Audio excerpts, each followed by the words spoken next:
Hi, it's Chris. In this video we're going to show you how to remove and reinstall the temperature sensor in your Samsung refrigerator. Now, to change the sensor in your Samsung refrigerator, it's actually quite easy to do and anybody can do it, and it only requires a few basic hand tools. Keep in mind, if your machine needs to be repaired, it's usually simple enough to do it yourself. Visit PartSelect.com, enter your model number, and quickly find and order the part you need. The main reason you'd be looking at replacing the sensor in your Samsung refrigerator is if you start to see an issue as far as the temperature of the product inside. Either it's too warm, too cold, it's freezing, or it's expiring before its normal due date. If you're having this issue, you're going to need to replace that sensor.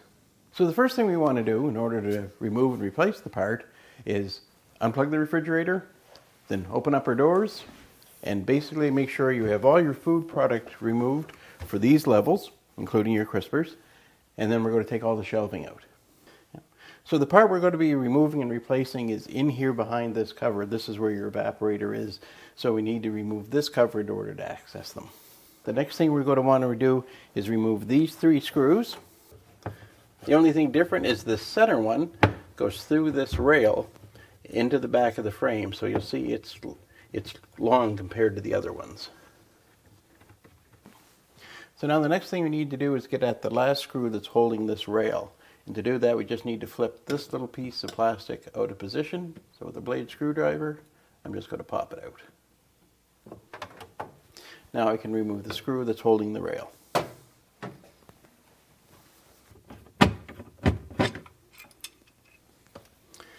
Now we just set the rail down as well. Now it's easier to do this after the fridge has been unplugged and the product's been removed and it's warmed up a bit. If the fridge is really cold, this may very well be sort of frozen in place. Or if you're going in here because you've got some sort of a moisture problem or you're seeing a whole bunch of frost and ice on here, this is going to be extremely difficult to get out to the point you want to let it thaw out. Because what will happen, this will be actually frozen in the back with ice, and if you just pull it right out and it's frozen, you're going to rip the foam that's back there apart, and you're going to have to replace this entire piece. So the easiest way is just to reach at the bottom and pull it out.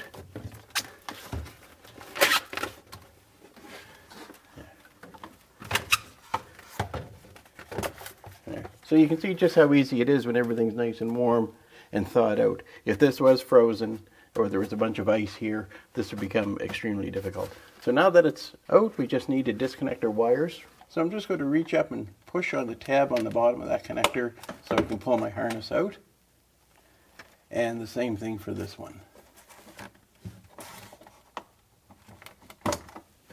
With those disconnected, I can now remove this assembly right out of the refrigerator. So now that I have this removed from the fridge, I'm just going to bring it over to a flat surface so it just makes it easier to work on and not wind up losing any of the screws that hold it together. So now to get at the sensor, we're going to want to take our wiring harness and free it up from the clip that holds it. And now we're just going to want to pull back this insulation foam that they have, and it's just taped on, so you just want to pull it off without tearing it.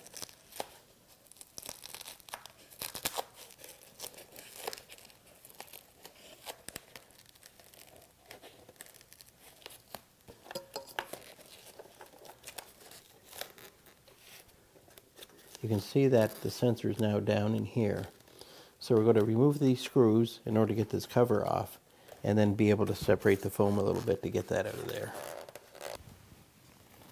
I'm just going to take my Phillips screwdriver and remove these 4 screws.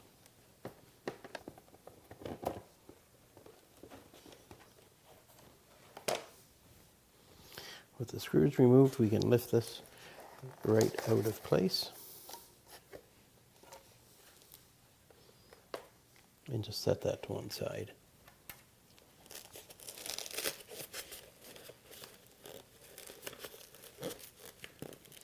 So now what we want to do is lift this foam section away from the housing or the plastic cover.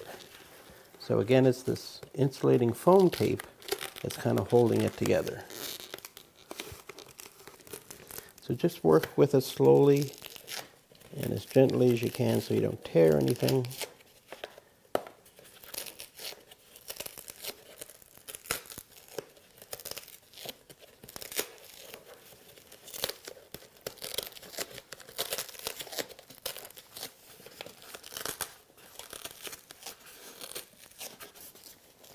And now we can separate our foam from the front.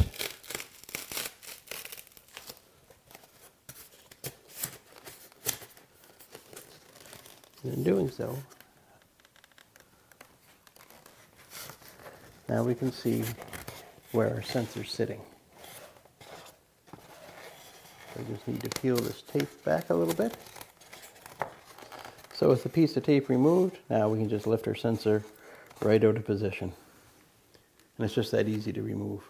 Reinstallation is the same process, just in reverse. We're going to bring our sensor into position, insert it into the notch in the foam, put our harness down through the foam where it's supposed to be, take a little piece of the masking tape, and just put it over the sensor and press it down. And this mainly is just to hold it in place until you're able to press the foam back into the plastic housing. There we go. Now once that's done, we can just lay it down and put our insulating foam tape back into position, and it'll still have enough stickiness that it can go back into place without a problem. And just press it down.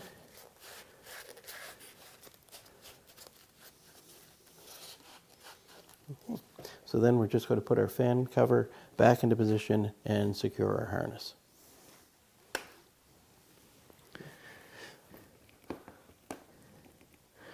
Great, those 4 screws are now in. Now we just need to take our electrical harness and make sure it's in place. Take our thermistor harness and put it into the slot. And then you'll notice when it came out, they'd given it an extra little wrap just to give it some strain relief. There. So now we're all set to put our cover back into the refrigerator. So now we want to put our assembly back into the fridge. So we're going to bring it up into position and get our electrical hooked up first.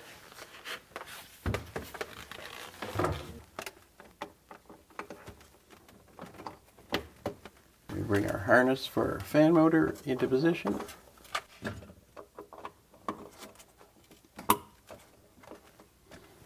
Now with our electrical all hooked up, we just need to bring this into position and then just push it into its position.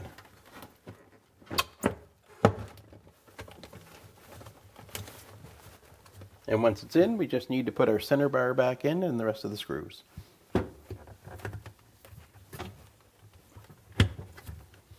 And put the screws in that hold it.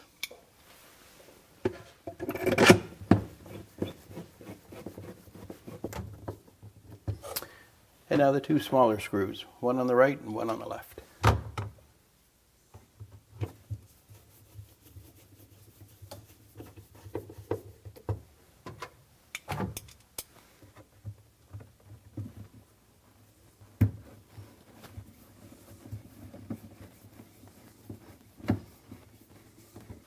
And next, our little cover piece that goes over to hide the top screw. That just snaps into position. Now just put our shelves and our bins back in position. Now our shelves are all back in place, just a matter of closing up the doors, plugging the fridge back in, and we're good to go. So there you go. You can see just how easy it is to replace the temperature sensor in your Samsung refrigerator.